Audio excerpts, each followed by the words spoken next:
Hello friends, सभी को मेरा नमस्कार। आप सभी का स्वागत करता हूं मैं आज की से इस मॉड्यूल में। और आज के मॉड्यूल में हम सीखने वाले हैं एक ऐसा मॉडल जिसे समझकर हम सेलिंग की दुनिया में बहुत आगे जा सकते हैं। हम बहुत आगे लेवल तक के अपने सेलिंग स्किल को आगे बढ़ा सकते हैं। हमारे सेलिंग के पावर को हम बहुत बड़े लेवल तक के ले जा सकते हैं। और हमको किन पर्सन्स के साथ में सेलिंग करना चाहिए, उसका बिहेवियर क्या होना है, वो चीज आज हम प्रैक्टिकली सीखने वाले हैं।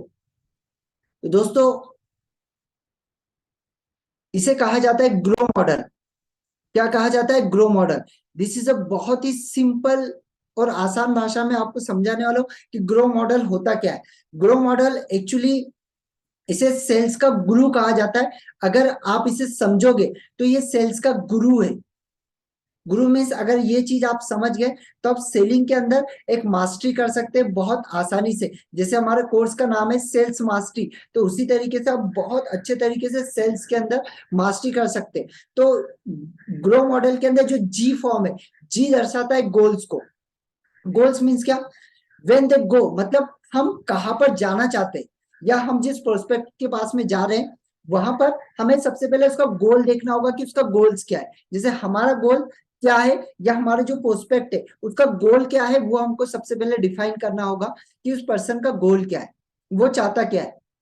जिस भी पर्सन के पास में हम जा रहे हैं, सबसे पहले उसकी इंफॉर्मेशन निकाले, उसकी इंफॉर्मेशन को कलेक्ट करें कि उसका क्या बिजनेस है, उसका क्या लेवल है, अभी तक के कौन कौन से प्रोडक्ट वो मैन्युफैक्चर करता है, या क्या उसकी सर्विसेज है, सारी चीजों को, या पर्सन का बैकग्राउंड क्या है, वो सारी चीजों को, पूरी चीजों को सबसे पहले उससे मिलने से पहले उन चीजों को टेली कर ले। उसका गोल देखे कि उसका गोल क्या है। उस पर्सन से जब भी आप मिले तो उनसे बात करें कि आपका सर आप कहाँ तक पहुंचना चाहते हैं, आपका गोल क्या है। इन चीजों के ऊपर सबसे पहले डिस्कस करें। सेकेंड आता है यानी रियलिटी। वेयर इज करंट, वो कहाँ पर है अभी। उसकी करंट सिचुएशन आपको जानना होगा कि अभी उसके बिजनेस का नेटवर्थ क्या है, या आप कोई प्रोडक्ट को लेकर जा रहे हैं तो अभी वो पर्सन की रियलिटी क्या है। और जो भी प्रोडक्ट आपका जिस भी बेस के ऊपर है, उस बेस से रिलेटेड उस पर्सन की क्या रियलिटी है अभी, वो आपको चेक करना होगा। वो आपको सबसे पहले उससे निकलवाना होगा कि उसकी रियलिटी क्या है, उसकी करंट सिचुएशन क्या है। उसकी करंट सिचुएशन अगर आप उसकी रियलिटी को पूरी तरीके से जान गए तो डेफिनेटली आप उसको एक अच्छा तरीके से पिच दे पाएंगे, आपके प्रोडक्ट को बहुत आसान तरीके से उसको सेल आउट कर पाओगे, क्योंकि आप उसकी नीड, जब आप उसकी करंट सिचुएशन को जानोगे तो आप क्या करोगे, उसकी जो नीड है उसको आइडेंटिफाई कर पाओगे। ओ फॉर ऑप्शंस मतलब वो कहां पर जाना चाहता है, उसकी जो कंपनी को किस ग्रोथ तक के लेके जाना चाहता है, वो उसका क्या साइकोलॉजी उसकी उस चीज के बारे में कि वो कहाँ तक जाना चाहता है, उसको हमको समझना पड़ेगा। उस ऑपरेशन को हमको पूरी तरीके से हैंडल करना पड़ेगा, पूरी तरीके से उसका पोस्टमार्टम करना पड़ेगा हमको। उसको पूरी तरीके से समझना पड़ेगा कि उसकी रियल सिचुएशन क्या है, उसके गोल्स क्या है, वो क्या हमसे क्या चाहता है, उसकी नीड क्या है। सबसे पहले उसकी नीड को पकड़ना पड़ेगा। उसकी नीड को अगर हमने पकड़ लिया ना तो डेफिनेटली हम उस पर्सन को, जब हम उसे वो चीज दे देंगे जो वो चाहता है, समझना, हम उसे वो चीज दे देंगे जब वो चीज, जो चीज वो चाहता है, तो हमें वो चीज मिल जाएगी जो हम चाहते हैं।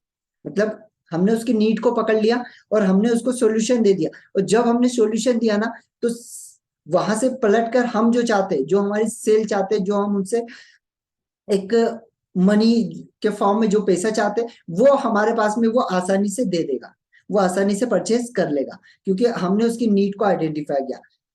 W for way forward, what can do now मतलब अब क्या करना चाहिए। ये पूरा का पूरा हमको कब पता चल जाएगा, ये पता चल जाएगा जब हमको उसके गोल के बारे में पता चल जाएगा कि इसका गोल, अल्टीमेट गोल क्या है।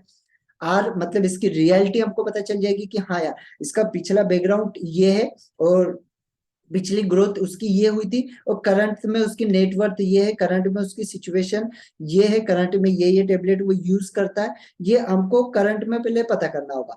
ओ फॉर ऑप्शंस यानी हाउ कैन गो मतलब वो कैसे जा सकता है, वो वहां तक कैसे जा सकता है, उसका पूरी तरीके से ऑपरेशन हमको करना होगा कि जो भी प्रोडक्ट है उस प्रोडक्ट से रिलेटेड उस पर्सन को, उससे क्या बेनिफिट हो सकता है, और वहां पर अगर उसको हमको प्रोडक्ट को पिच करना है, तो उसके लिए हमें सबसे पहले उसका पूरा रियलिटी हमको पूरी तरीके से चेक करना पड़ेगी। W4 वे फॉरवर्ड, मतलब वहां पर जाने के लिए अब क्या प्रोसेस है, वो प्रोसेस उनको बतानी पड़ेगी। जैसे क्या होता है, हम डॉक्टर के पास जाते हैं, डॉक्टर क्या करता है, हमको देखता है पहले, फिर उसके बाद में बोलता है कहाँ पर तकलीफ हो रही है, वो हमसे पूछते हैं, उसके बाद में वो चेकअप करता है, चेकअप करने के बाद में वो हमको टेबलेट वगैरह लिख कर देता है, कुछ एक्सरे वगैरह लिख के देता है, कुछ रिपोर्ट वो लिख कर देता है। उसके बाद में हमको 2 से 3 दिन का वो डिस्क्रिप्शन देता है, उसके बाद में वो उसे हम यूज करते हैं, हम उसे उस टेबलेट को खाते हैं, उस जो भी 2 दिन का 3 दिन का जो भी कोर्स उनका रहता है उससे हम लेते हैं, तब हमको वहां से रिजल्ट मिलता है।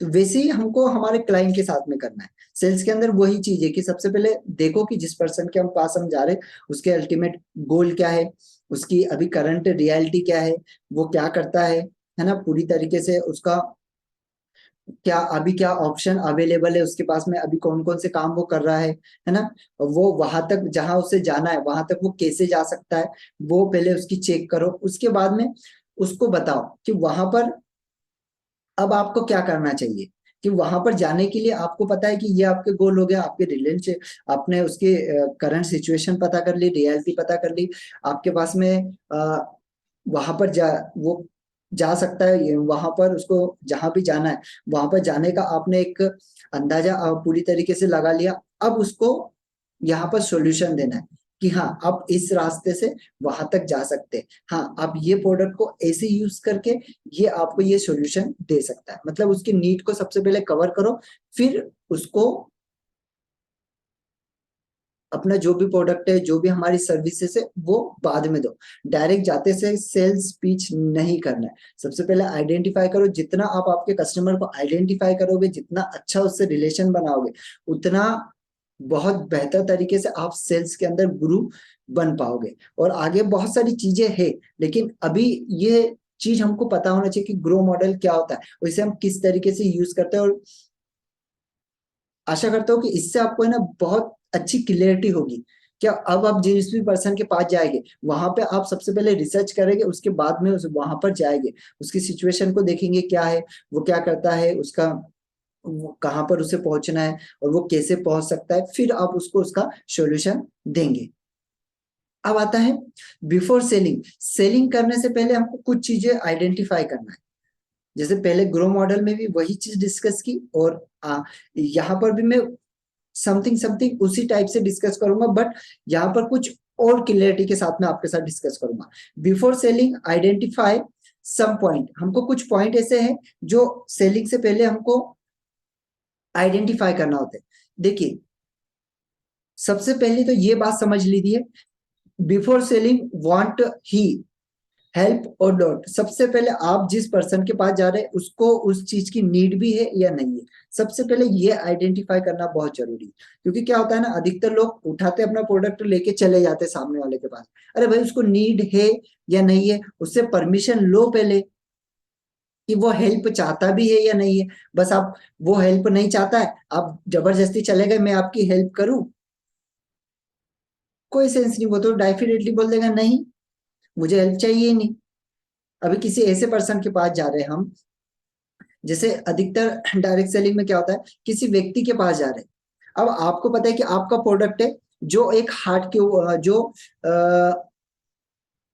क्या बोलना चाहिए, डायबिटीज के ऊपर काम करता है, जो आपके पाचन क्रिया के ऊपर अच्छे तरीके से काम करता है। अब जिस पर्सन के आप पास जा रहे हो, आप जाके आपने कोई आइडेंटिफाई नहीं किया उसके बारे में, कोई ये नहीं किया, बस आप जाए और मिले, अरे अंकल जी नमस्कार और कैसे हो, मेरे पास में ना एक बहुत अच्छा प्रोडक्ट है जो आपके पेट की जितनी भी बीमारी है उसको खत्म कर देता है पूरी तरह। भैया अभी आप अननोन हो, आप पहले उनसे जान पहचान करो, पहले उनसे पूछो, बातचीत करो, फिर उनको बताओ कि मेरा नाम ये है, मैं आपको पहले तो कुछ भी मतलब प्रोडक्ट के बारे में कुछ भी नहीं बताना है। फिर आप देखो कि हाँ वो पर्सन की एक्चुअली क्या नीड है, वो बताएगा, उससे आप जैसे बातें करोगे रिलेशनशिप बनाओगे ना, वो ऑटोमेटिकली बताता जाएगा। लेकिन लोग अधिकतर क्या होता है डायरेक्ट सेलिंग में या बहुत सारी जगह पे लोग यही करते हैं कि जाते डायरेक्टली पिच कर देते कि ये प्रोडक्ट है, और सबसे पहले उसकी नीड जानो कि उसकी नीड क्या है। तो कुछ लोग बोलते हैं आप है ना लाखों रुपए करोड़ों रुपए इस फील्ड में कमाओगे, इतने सारे लोगों ने कमा ले। भैया ऑलरेडी उसका बिजनेस है, ऑलरेडी लाखों करोड़ों रुपए वो कमा रहा है। आप पहले उसकी नीड को तो आइडेंटिफाई करो कि वो चाहता भी है या नहीं आपकी हेल्प। आप जबरदस्ती जाके आप अगर उसको पकड़ाओगे तो वो नहीं लेगा। आपको पहले उसको आइडेंटिफाई करना पड़ेगा कि वो आपसे हेल्प चाहता है या नहीं चाहता है। सबसे पहले उसके बारे में जानकारी आपको इकट्ठी करनी पड़ेगी, फिर उसको आपको उससे परमिशन लेना पड़ेगी, फिर उसकी हेल्प आपको करना पड़ेगी। यहाँ पर 3 चीजें मैंने बताई है। सबसे पहले प्रोस्पेक्टिंग करो। प्रोस्पेक्टिंग मीन्स कंसल्टेशन, कंसल्टेशन करो, है ना। कंसल्टेशन में सारी चीजें आ गई, आप समझ ही गए होगे। कंसल्टेशन के अंदर वो चाहता क्या है ना, किस टाइप का पर्सन है, अभी उसकी क्या नीड है, वो पिछली बार पिछले उसका क्या स्टेटस था, करंट उसका स्टेटस क्या है। ये चीज को सबसे पहले प्रोस्पेक्टिंग करो पूरी तरीके से। फिर उसको प्रोस्पेक्टिंग करने के बाद में उसके सामने बहुत अच्छे तरीके से एज ए पीपीटी के फॉर्म में या एज अ आप कॉपी या पेन के ऊपर बहुत अच्छे तरीके से उसे प्रेजेंट करो। अब जितने अच्छे तरीके से उसको प्रेजेंट करो, आपने प्रोस्पेक्टिंग पहले पहले कर ली, उसकी कंसल्टेशन कर ली, अब आपको पता चल गया उसकी नीड क्या है। वो कोई प्रॉब्लम के लिए जैसे मतलब कोई प्रोडक्ट से रिलेटेड कोई प्रॉब्लम के लिए आपके पास आया, मनी प्रॉब्लम से आपके पास में आया, रिलेशनशिप के प्रॉब्लम से आपके पास में, वो प्रॉब्लम आइडेंटिफाई करो। आपने आइडेंटिफाई कर ली, उसके बाद में उसे प्रेजेंटेशन दो। वो चीज को बहुत अच्छे तरीके से क्लियरिफाई करो, उसे समझाओ। उसके बाद में पोजीशनिंग दो। पोजीशनिंग मीन्स उसके बाद में सेल उसे करो। जब तक आपको नहीं करना है, सबसे पहले उसका कंसल्टेशन जब तक नहीं करोगे, सेल नहीं करना है उसको। पूरी तरीके से प्रेजेंटेशन आप दिखाओगे नहीं, प्रोस्पेक्टिंग की प्रेजेंटेशन दिया, कंसल्टेशन किया, उसके बाद में उसको पोजीशनिंग पे लाना है, और फिर उसको आपके प्रोडक्ट के बारे में आपको उसको पिच करना है, और फिर बड़े आसानी से उसको पिच करना है, और आप वो आपको बेचने की जरूरत नहीं पड़ेगी, वो ऑटोमेटिकली लेगा। यही बड़े बड़े सेल्समैन करते हैं। अब यहाँ पर एक छोटा और बहुत ही अच्छा मॉडल आपके पास मिला है, और इस चीज को अगर आप समझ गए तो डेफिनेटली ये आज का मॉड्यूल आपके लिए बहुत बड़ा सक्सेस लेकर आने वाला है। नाउ योर जो कस्टमर है, जो प्रोस्पेक्ट है, उसका केडीएम जानो। केडीएम मीन्स क्या, की डिसीजन मेकर। समझना, की डिसीजन मेकर को जानो कि आप जिस पर्सन के पास में आपकी सर्विसेज लेके जा रहे हैं, आप प्रोडक्ट लेके जा रहे हैं, अब जिस भी पर्सन के पास आप लेकर गए, सबसे पहले वो देखो कि वो पर्सन डिसीजन मेकर है या नहीं। आप गए किसी, जैसे मतलब आप कोई मतलब कोई सर्विस प्रोवाइड करवा रहे हैं, या आप कोई टीचिंग लेवल से, आप टीचिंग प्रोफेशन से आप गए, आप किसी कोचिंग में गए, और वहां पर आपने बहुत बोला, बहुत बोला, बहुत बोला, बच्चों को बहुत समझाया, बहुत समझाया, लेकिन क्या वो डिसीजन मेकर है क्या? नो। वो जब घर जाकर बोलेंगे, माँ बाप बोलेंगे अरे ऐसी बहुत सारी चीजें आती है बेटा, इन चीजों पे ध्यान नहीं देना। बट अब वहीं पर किसी स्कूल में जा रहे हैं, और वहां पर पहले प्रिंसिपल को आप बोल देते कि सर इसी दिन मेरा ये प्रोग्राम हम अरेंज कर रहे हैं, और प्लीज इसके अंदर है ना आप इनके पेरेंट्स को भी बुलाइए, क्योंकि ये पेरेंट्स के लिए बहुत ही फायदेमंद है। इससे पेरेंट्स भी अवेयर हो गए कि अपने बच्चों को क्या चीज देना चाहिए, बच्चों के लिए क्या चीज करना चाहिए, पूरी तरीके से अवेयर हो जाए। और वहीं पर जब पेरेंट्स साथ में आते तो स्टूडेंट तो सुन ही रहे, स्टूडेंट ने सुना, अब स्टूडेंट की जरूरत की चीजें पेरेंट्स ने सुना, पेरेंट्स को लगा हाँ ये मेरे बच्चे के लिए जरूरी है, हैंड टू हैंड आपका वही के वही आपका सेल हो जाएगा। तो हमेशा ये चीज याद रखें कि हम जिस पर्सन को शो कर रहे हैं, क्या वो डिसीजन मेकर है या नहीं है। बहुत सारे लोग किसी भी मतलब घर में किसी के भी जाते हैं, किसी भी पर्सन के घर में जाते हैं, और उसको पूरा मतलब घर में लेडीज है, उनको पूरी तरीके से पूरा प्रेजेंटेशन दिखा देते, सब कुछ दिखा देते, और बाद में पता चलता है वो बोलती है अभी मेरे हस्बैंड आएंगे ना तब मैं उनसे पूछूंगी। तो भैया इतना टाइम वेस्ट क्यों किया?